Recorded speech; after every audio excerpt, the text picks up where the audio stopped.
നവോത്ഥാന പ്രസ്ഥാനത്തിൻ്റെ മുൻനിരയിൽ ഒരുപാട് പേരുണ്ടായിരുന്നു നേതാക്കന്മാരായിട്ട്. അവിടെ അധികമാരും സ്പർശിക്കാതെ പോയ എന്നാൽ ഏറ്റവും നിർണായകമായ സ്ഥാനം വഹിക്കുന്ന ഒരാളാണ് ആറാട്ടുപുഴ വേലായുധ പണിക്കർ എന്നുള്ളത് നമുക്ക് അനുസ്മരിക്കാൻ കഴിയും.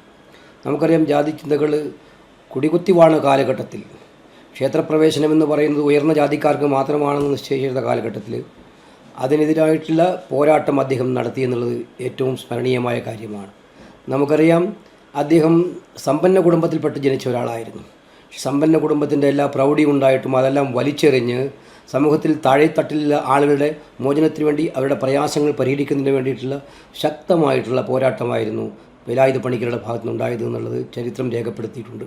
നമുക്കറിയാം, അദ്ദേഹം മംഗലത്ത് നടത്തിയിട്ടുള്ള ശിവപ്രതിഷ്ഠയും അതുപോലെ ചെറുവാരണത്ത് ക്ഷേത്രം നിർമ്മിച്ചതുമൊക്കെ തന്നെ ചരിത്രത്തിൻ്റെ ഏടുകളിൽ രേഖപ്പെടുത്തേണ്ടതാണ്.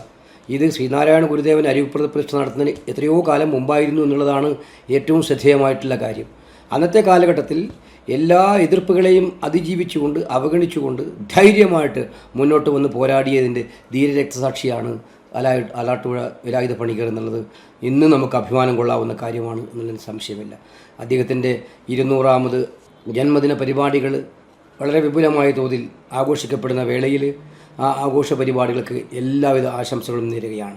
അപ്പോൾ ആറാട്ടുപുഴ വേലായുധ പണിക്കരെ ഓർമ്മിക്കുന്ന ഈ വേളയിൽ നമുക്ക് പുതിയ നവോത്ഥാനത്തിൻ്റെ കാലഘട്ടത്തിലേക്ക് നമ്മൾ കടക്കുകയാണ്. ഇന്ന് പല രീതിയിലാണ്. നമുക്കറിയാം, മതത്തിൻ്റെ പേരിൽ ജനങ്ങളെ അകറ്റി നിർത്തുക, പരസ്പരം തമ്മിലടിപ്പിക്കുക, വിദ്വേഷം ജനിപ്പിക്കുക എന്നൊക്കെയുള്ള കാര്യങ്ങൾ നമ്മുടെ നാട്ടിൽ നടക്കുന്നുണ്ട്. അപ്പോൾ ഇതിനൊക്കെ എതിരെയുള്ള ജനമനസാക്ഷി ഉണരേണ്ട ഒരു കാലഘട്ടമാണിത്.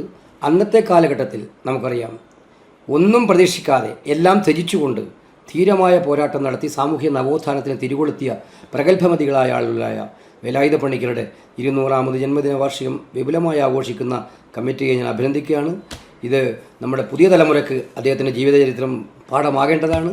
സർക്കാരും ഇക്കാര്യത്തിൽ കുറച്ചുകൂടി ജാഗ്രതയോടെയുള്ള സമീപനം സ്വീകരിച്ച് അദ്ദേഹത്തിൻ്റെ ജീവചരിത്രവും അദ്ദേഹത്തിൻ്റെ ഓർമ്മകളും ജനങ്ങളിൽ എന്ന് നിലനിൽക്കത്തക്കവണ്ണമുള്ള സംവിധാനം ഉണ്ടാക്കണം എന്ന് വിനയപൂർവ്വം അഭ്യർത്ഥിച്ചുകൊണ്ട് ഒരിക്കൽ കൂടി എല്ലാവിധമായ ആശംസകൾ നേരുകയാണ്. നമസ്കാരം. ജയ്.